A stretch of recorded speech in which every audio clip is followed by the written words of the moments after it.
अस्सलाम वालेकुम। We welcome you to another episode of PS6 Roznama. मुझे शो में साथ ज्वाइन कर रहे हैं मोइश शहजाद और मुफीस अजीज। मुझे मैं पहले आपकी तरफ आना चाहूंगा, बताइएगा आज का ट्रेडिंग सेशन कैसा रहा। कल हफ्तानामा भी था, उसमें भी आपने 1,67,000 का टारगेट दिया, तो वो भी आज मीट हो गया। थोड़ा सा आज की मार्केट का भी बताइएगा और आने वाले दिनों के हिसाब से।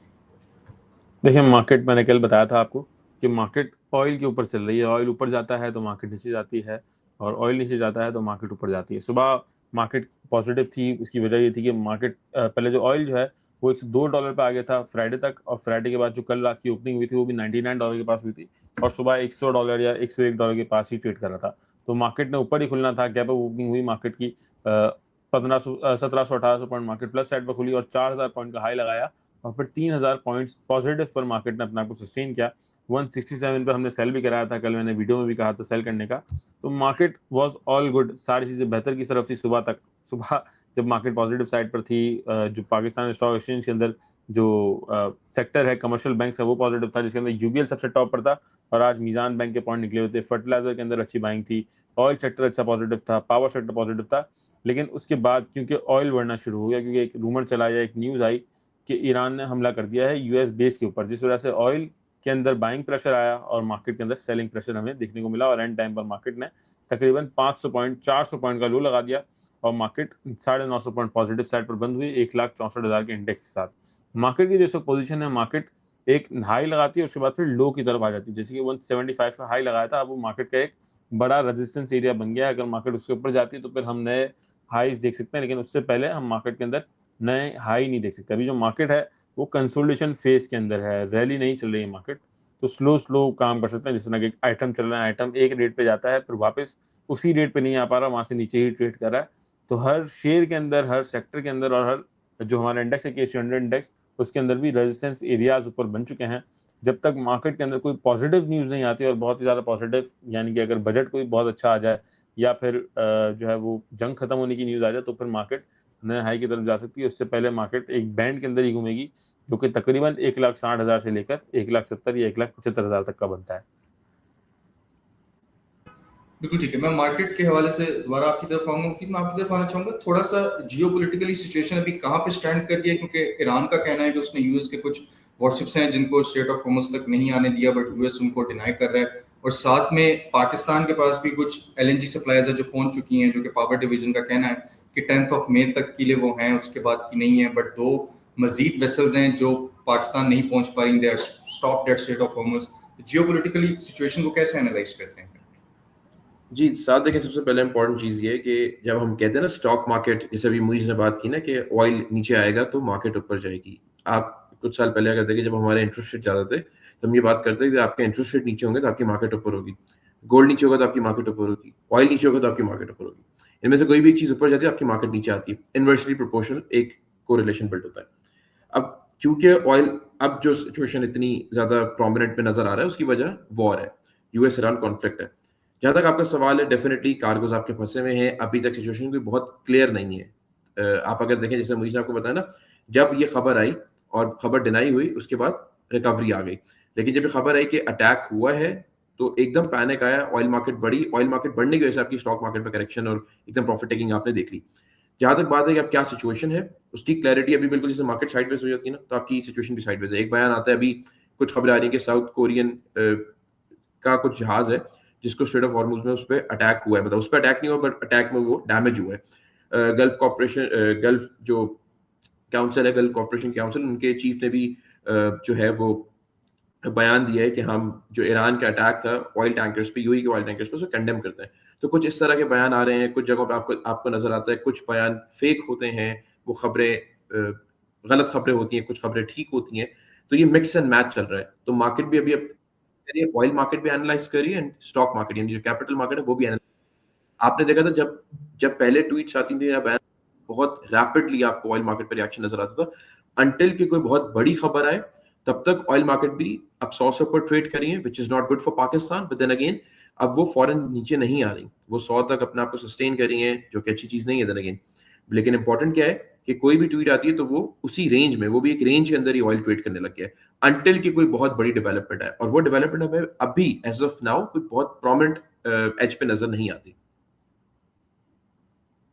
बिल्कुल ठीक है। मैं इसके साथ एक और सवाल भी कनेक्ट करूंगा। अगर हम करंटली इन्फ्लेशन के नंबर्स देखते हैं तो वीक ऑन वीक भी इन्फ्लेशन बढ़ती जा रही है और हमारी मॉनेटरी पॉलिसी भी बढ़ी है। अभी नेक्स्ट मॉनेटरी पॉलिसी के आने तक आपको क्या लगता है कि इन्फ्लेशन अभी मजीद यहाँ पे हम इंक्रीज देख रहे हैं इन्फ्लेशन में, क्योंकि हमने देखा पेट्रोल की प्राइसेस भी बढ़ गई हैं, उसका एक इम्पैक्ट एंड कंज्यूमर पे भी आएगा। तो इन्फ्लेशन के नंबर्स को, इकोनॉमी को किस हिसाब से देखते हैं, उसका कोई इम्पैक्ट मार्केट के ऊपर आता हुआ देख रहे हैं आप नेक्स्ट मॉनेटरी पॉलिसी?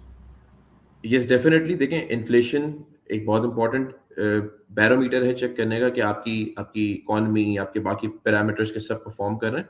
एसपीआई के नंबर्स की अगर आप बात करते हैं तो वो भी आप डबल डिजिट में देख रहे हैं, और क्योंकि फ्यूल प्राइसेस की वजह से आपकी सेंसिटिव प्राइस इंडेक्स हो या कंज्यूमर प्राइस इंडेक्स हो, वो प्राइसेस मूव करती हैं, वो डबल डिजिट्स में आ रही है, तो इसीलिए आपका इंटरेस्ट रेट भी बढ़ाया गया था सो दैट आप अगेन हम ये बात करते हैं कि ये डिमांड पुल इन्फ्लेशन नहीं, उस तरह की नहीं है कि हम डिमांड की वजह से कर रहे हैं, बट देन ये सप्लाई शॉक है और ये रीजन की वजह से। बट इन्फ्लेशन तो इन्फ्लेशन है, वो एक आम बंदे को हिट कर रही है, और आपने इन्फ्लेशन को कम करने के लिए इंटरेस्ट रेट भी बढ़ाए। और अगर आपकी इन्फ्लेशन नीचे नहीं थी तो आप going forward definitely state bank of Pakistan भी प्रिकॉशनरी मेजर्स ले सकता है, और लेने चाहिए भी, क्योंकि आपकी इन्फ्लेशन को कंट्रोल करना इंपॉर्टेंट है। और आपकी पेट्रोल प्राइसेस बढ़ेंगी तो आपकी इन्फ्लेशन बढ़ेगी, आपकी इन्फ्लेशन बढ़ेगी तो आपकी इकोनॉमी पे, आपके क्वार्टर्स पे ये चीजें रिफ्लेक्ट करेंगी। एंड आई स्टिल थिंक अभी भी बहुत सारी इन्फ्लेशन, क्योंकि अभी तक आपको, अगर हम ये समझ लेते हैं कि हमें यहाँ पे जंग खत्म होती है और आज जो हमारे पास एक एसपीआई के नंबर, सीपीआई के नंबर, इन्फ्लेशन के ओवरऑल नंबर्स हैं, हम उसको गेज करते हैं तो हम कह सकते हैं कि यहाँ पे इन्फ्लेशन है। अब इसके बाद ही ये इन्फ्लेशन अगर 2-3 क्वार्टर्स तक जाती है तो किस तरह रिफ्लेक्ट करेगी, लेकिन अभी तक आपकी सिचुएशन क्लियर नहीं है, तो ये कितना लिंगर ऑन कर सकती है और इन्फ्लेशन कहाँ तक रुकेगी, we just can not comment on that और से अ नंबर, राइट। तो अंटिल ये चीज क्लियर हो, इन्फ्लेशन आपकी थमे, उसके बाद आपकी ये कंपनी की प्रॉफिटेबिलिटी हो, आपकी परचेसिंग पावर, हर चीज पर रिफ्लेक्ट जरूर करेगी। बिल्कुल ठीक है। मोइस, मैं आपकी तरफ आना चाहूंगा, कल की मार्केट के हवाले से भी बता दें। देखिए, कल की मार्केट या आने वाले पूरे हफ्ते की मार्केट सिर्फ और सिर्फ ऑयल के ऊपर ही डिपेंड करती है, और ऑयल न्यूज़ के ऊपर डिपेंड करता है, जंग से रिलेटेड। क्योंकि जो मार्केट के अंदर अभी जो इम्पैक्ट कर रही है ना चीज़, वो सिर्फ और सिर्फ जंग कर रही है। जंग की कोई भी न्यूज़ आती है, जैसे कि आज आई कि मिसाइल मार दिया ईरान ने, तो उसने ऑयल में बाइंग प्रेशर आ गया और स्टॉक के अंदर सेलिंग प्रेशर आ गया। तो इसी तरह से चलेगा, अगर ऑयल ऊपर मार्केट नीचे, मार्केट और ऑयल अगर नीचे तो मार्केट ऊपर, इस तरह से चलेगा। और मेरे ख्याल से तो मुझे आइटम बताने की जरूरत नहीं है कि कौन सी कंपनी के अंदर इन्वेस्टमेंट करनी है, कौन सी में ट्रेडिंग करनी है। रोज हम शेयर बता रहे होते हैं, तकरीबन कमोबेश सेम ही होते हैं, आगे पीछे कुछ शेयर्स। तो शेयर्स आप सबको पता है, स्ट्रेटजी सिंपल ये रखनी है कि आपने सारा का सारा पैसा नहीं डालना है स्टॉक के अंदर। अगर आपको पता है कि आप लॉस के अंदर सेल कर सकते हैं, तब आप सारा पैसा डालें। और अगर लॉस हो, मार्केट खराब लगे, कोई नेगेटिव न्यूज़ है, तो आपने एग्जिट भी करना है उसी तरह से, भले लॉस हो, डजेंट मैटर, आपको एग्जिट करना पड़ेगा, नहीं तो फिर आपका ज्यादा पैसा जा सकता है। और अगर तो आप इन्वेस्टर हैं, आप कहते हैं मुझे एक साल तक पैसों की जरूरत नहीं है, मैं इन्वेस्टमेंट कर सकता हूँ स्टॉक मार्केट में, तो जहां जहां मार्केट डिप ले, जैसे कि आज मार्केट प्रेशर में नीचे आई, तो वहां आप थोड़ी बाइंग कर सकते हैं। जुमेरात वाले दिन मार्केट जब प्रेशर के अंदर थी, तब थोड़ी बाइंग कर सकते हैं। अगर कल या परसों के अंदर मार्केट थोड़ा प्रेशर लेती है, तो वहां पर बाइंग कर सकते हैं। लेकिन शर्त यह है कि अगर आप साल तक या 6 महीने तक या जब तक जंग खत्म नहीं होती, तब तक पैसा रख सकते हैं, तो फिर आप स्लो स्लो मार्केट के अंदर और हर डिप के अंदर बाय कर सकते हैं। और अगर आप इस तरह नहीं कर सकते, तो फिर तो भी आपके पास कैश होना चाहिए। जब मार्केट नीचे जाए तो आपको नीचे बाइंग करनी है और ऊपर सेल करना है, और अगर वहां से भी नीचे चली जाती है जहां पर आपने बाइंग की थी, तो आपने लॉस में भी एग्जिट करना है। सिंपल यही स्ट्रेटेजी। आप सारा शेयर लेके होल्ड नहीं कर सकते इस वक्त, क्योंकि मार्केट का कुछ भी नहीं पता, जंग और चलती है, लंबी होती है, कोई हमला हो जाता है, कुछ एनीथिंग कैन हैपन ना, किसी को कुछ नहीं पता, ना मुझे पता है, ना आपको पता है, ना मुफीस को पता है, किसी को नहीं पता। तो सिंपल है, आपने सिंपल स्ट्रेटेजी से काम करना है, और आपने अपने आप को सेव करना है, अपने कैपिटल को सेव करना है। अगर कैपिटल सेव करेंगे आप, तो ही आप आगे चल के पैसा रिकवर करेंगे। पैसा रिकवर कैपिटल से ही होता है ना। अगर कैपिटल ही आपका पूरा साफ हो जाएगा, बहुत थोड़ा सा रह गया, आप पता चला आपने 50% लॉस कर दिया, तो 50% को लॉस कवर करने के अंदर ही बहुत ज्यादा टाइम लग जाता है। तो इसलिए कम कम लॉस के अंदर भी अगर आप बाहर निकल जाते हैं और कैश है, तो कहीं ना कहीं से आपके पास रिकवरी हो जाएगी, अगर शेयर अच्छे होंगे आपके पास तो।